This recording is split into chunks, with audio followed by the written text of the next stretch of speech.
बहुत समय पहले की बात है। एक घना और रहस्यमयी जंगल था जिसे महावन कहा जाता था। इस जंगल में तरह तरह के जीव जंतु रहते थे, लेकिन सबसे अधिक प्रसिद्ध था वहां का जादुई पेड़। कहा जाता था कि इस पेड़ में अपार शक्तियां थीं। ये इच्छाएं पूरी कर सकता था और जिसे यह चाहे उसे अमर बना सकता था। लेकिन यह पेड़ इतना आसानी से किसी को वरदान नहीं देता था। केवल सबसे योग्य और चतुर जीव ही इसकी परीक्षा में सफल होकर इसका आशीर्वाद प्राप्त कर सकता था। महावन के राजा एक विशाल और बुद्धिमान हाथी गजराज जंगल में रहने वाले सभी प्राणियों का ख्याल रखते थे।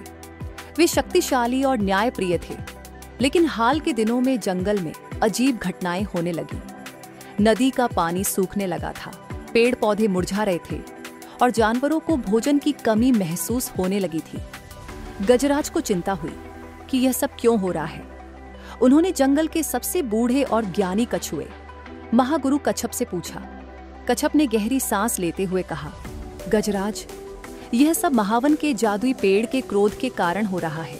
बहुत वर्षों से कोई भी योग्य जीव उसकी परीक्षा पास नहीं कर पाया है। जब तक कोई योग्य प्राणी उसकी चुनौती को स्वीकार नहीं करेगा, जंगल की स्थिति और बिगड़ती जाएगी। गजराज ने निश्चय किया कि वह स्वयं जादुई पेड़ के पास जाकर उसके क्रोध का कारण जानेंगे। उन्होंने अपने मित्रों चालाक लोमड़ी झपट, बहादुर शेर सिंहराज और चतुर बंदर बुद्धू को बुलाया और अपनी योजना बताई।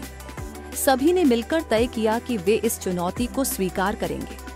जादुई पेड़ जंगल के सबसे गहरे हिस्से में स्थित था, जहां जाने के लिए बहुत सारी बाधाओं से गुजरना पड़ता था। पहली बाधा एक गहरी खाई थी, जिसे पार करने के लिए बुद्धू बंदर ने अपनी लंबी पूंछ और तेजी का उपयोग किया और सभी को सुरक्षित पार करवाया। दूसरी बाधा एक विशाल गुफा थी, जिसमें एक भयानक अजगर रहता था। चालाक लोमड़ी ने अपनी चतुराई से अजगर को उलझा दिया और सभी ने सुरक्षित गुफा पार कर ली। तीसरी बाधा एक पहेली देने वाला पुराना उल्लू, जिसने उनसे पूछा, वह क्या है जो जितना बढ़ता है उतना ही खाली होता जाता है।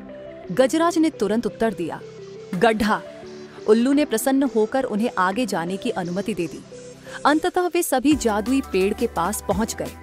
पेड़ बहुत विशाल था, उसकी शाखाएं आकाश को छू रही थीं और उसकी छाल सोने जैसी चमक रही थी। पेड़ ने गूंजती हुई आवाज में पूछा, तुम कौन हो और मुझसे क्या चाहते हो? गजराज ने विनम्रता से कहा, मैं महावन का राजा गजराज हूँ। हम तुम्हारे क्रोध का कारण जानना चाहते हैं और इसे दूर करना चाहते हैं, ताकि हमारा जंगल फिर से हरा भरा हो सके।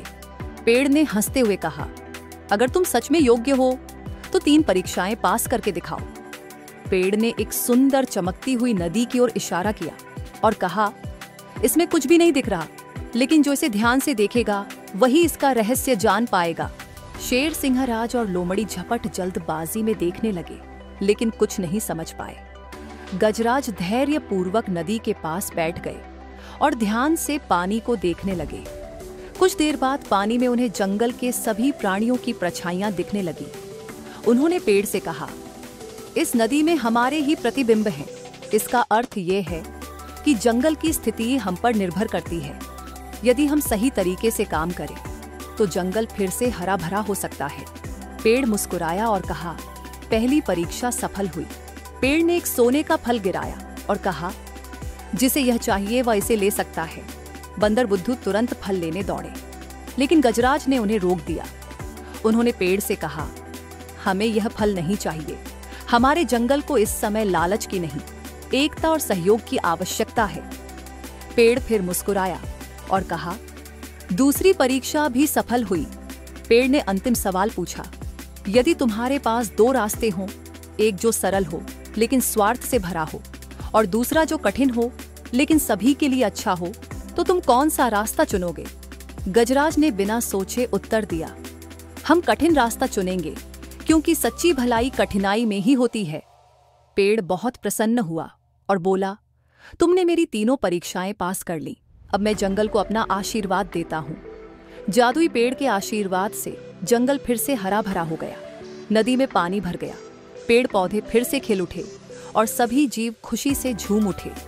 गजराज, लोमड़ी झपट, शेर सिंहराज और बंदर बुद्धू ने पूरे जंगल को एक साथ मिलकर चलाने का प्रण लिया।